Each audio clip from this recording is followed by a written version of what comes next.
जगद्गुरू रामानंदाचार्य दक्षिणपीठ नाणीधाम मधून महाराष्ट्रातील सुजाण नागरिकांना आवाहन करण्यात येतं की 20 नोव्हेंबर रोजी महाराष्ट्रामध्ये विधानसभेचे निवडणुका लागलेल्या आहेत। निवडणूक म्हटली की लोकशाहीचा जागर खऱ्या अर्थानं आपण साजरा केला पाहिजे, कारण ही लोकशाही मिळवण्यासाठी आपल्याला प्रचंड त्याग, त्रास, अपमान आणि अनेक प्रकारच्या समस्यांचा मुकाबला करावा लागला। त्यावेळी कुठे 150 वर्षानंतर आपल्या देशामध्ये लोकशाही प्रस्थापित झालेली आहे।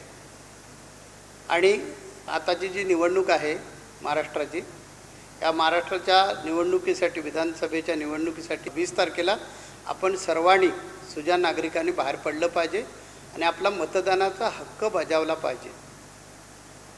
आपण हा उत्सव म्हणून या लोकशाहीच्या जागराकडे बघत नाही, निवडणुकीकडे बघत नाही।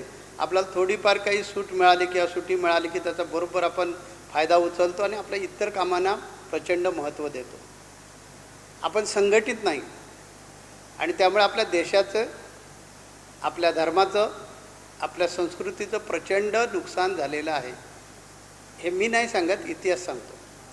आणि त्यामुळे आपण सुज्ञ आहात, जागरूक झालं पाहिजे, संघटित झालं पाहिजे आणि आपला देश, धर्म, संस्कृती, आपले वैदिक सनातन संस्कार यांचं जतन करणारं सरकार आपल्याला निवडून आणलं पाहिजे। यासाठी आपण सर्वांनी जागरूक व्हा आणि 20 तारखेला अत्यंत काळजीपूर्वक आपण गेलं पाहिजे आणि आपला मतदानाचा अधिकार बजावला पाहिजे।